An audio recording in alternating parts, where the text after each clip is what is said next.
Hey everybody, Bam Collectibles here, back for another statue unboxing review for you with the new Demon Slayer episodes finally debuting. I think it's a perfect time to showcase a statue from the series.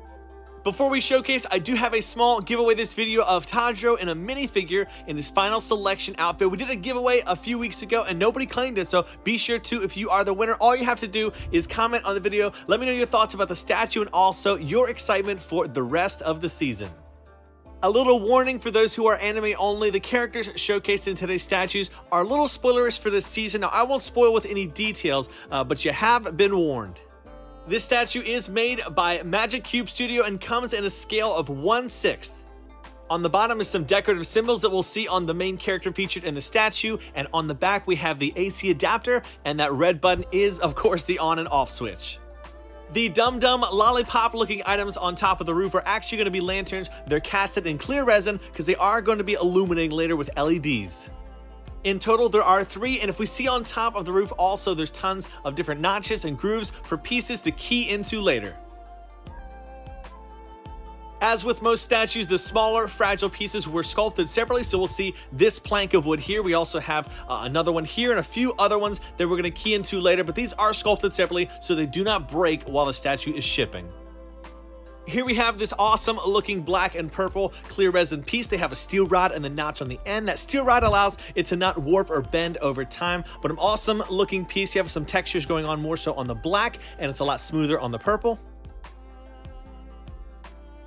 If we spin the statue around on the side of the roof, you'll see this hole. Now this next piece, that's where the steel rod on here is going to key into for that. Now these pieces look cool and they just look like extra effects that were added onto the statue, but they're actually going to be representing some blood demon art abilities of one of the characters.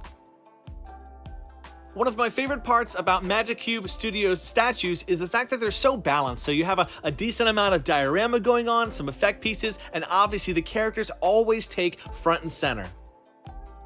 Our first character for the statue is going to be one of the Upper Moon 6, Gyutaro. On his foot is a large notch and the steel rod. That's the only point of contact to the bottom of the base, so it does have to be extremely sturdy. Now, he has some weight to him overall. Now, that's really important because he's supporting another character on his shoulders, and his outfit is very interesting, right? It's a bunch of wrappings, almost makes it look like he's a mummy on the bottom half. In the series, he's always had a very interesting body type with that skinny waist, and his upper part is much more muscular and built. He has those black spots all throughout his body. Now we'll see here his arms are sculpted separately for good reason because they are going to be holding some weapons. And on his shoulder is that large notch that will be supporting another character in the future.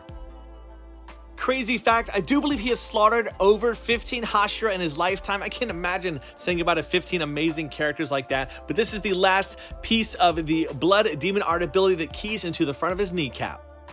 In both of his hands, he will be wielding these sickle-like weapons, and I do believe they're actually made of flesh.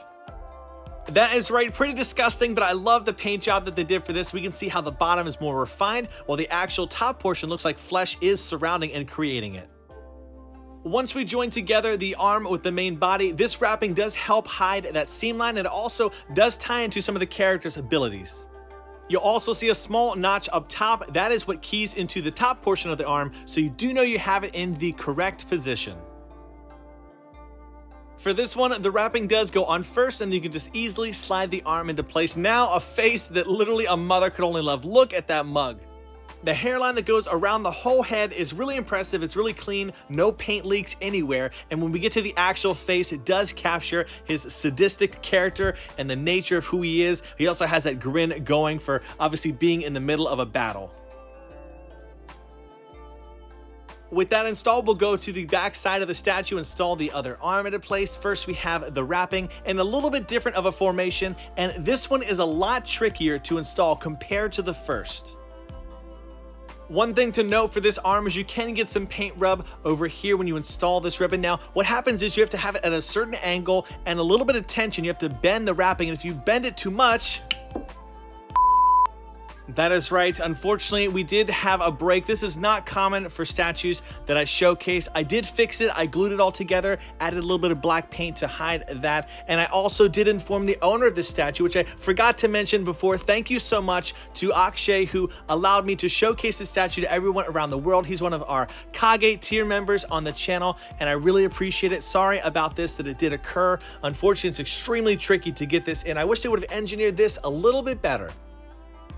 A fun fact about this statue as well, I heard that this is a Christmas present from his girlfriend to him. Like, how lucky are you to have a girlfriend that buys you this kind of Christmas present? I don't know girlfriends I had was doing something like this.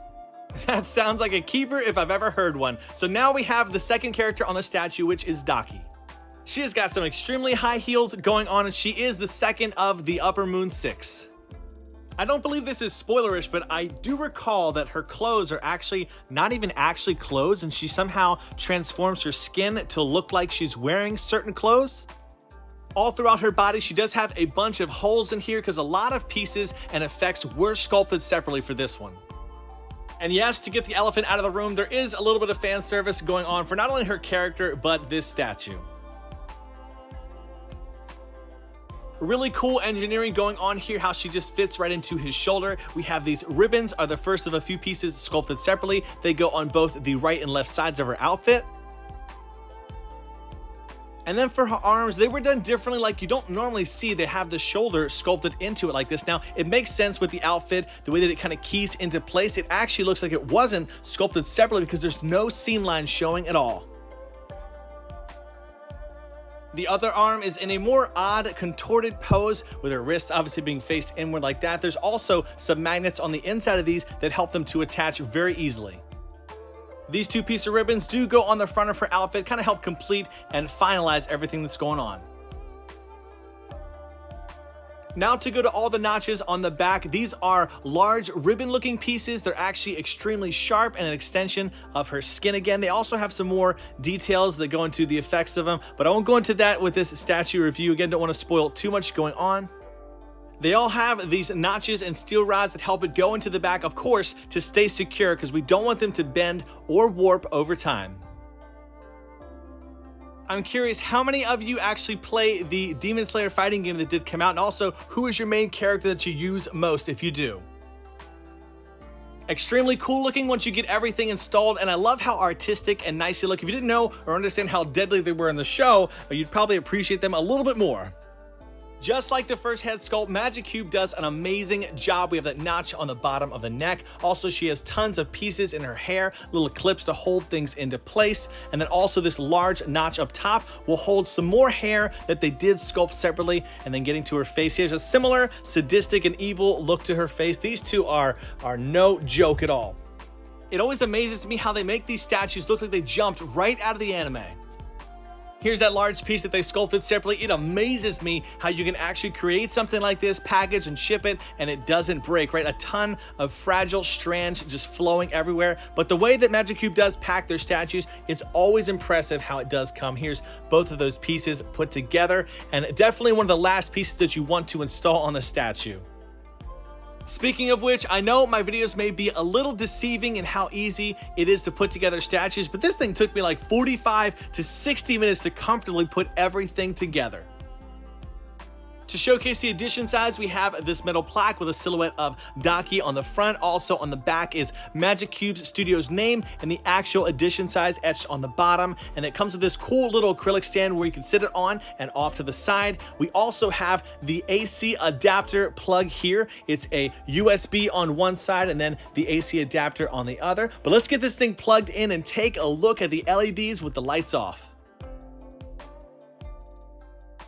Extremely bright. I couldn't believe when I actually turned those on how blinding they were. For 3 little LEDs, an impressive job at adding a whole nother life and effect to the piece. Magic Cube never fails to bring it in quality, design, artistry, the way that everything comes to life, again, like it just leaps and jumps out of the anime or manga.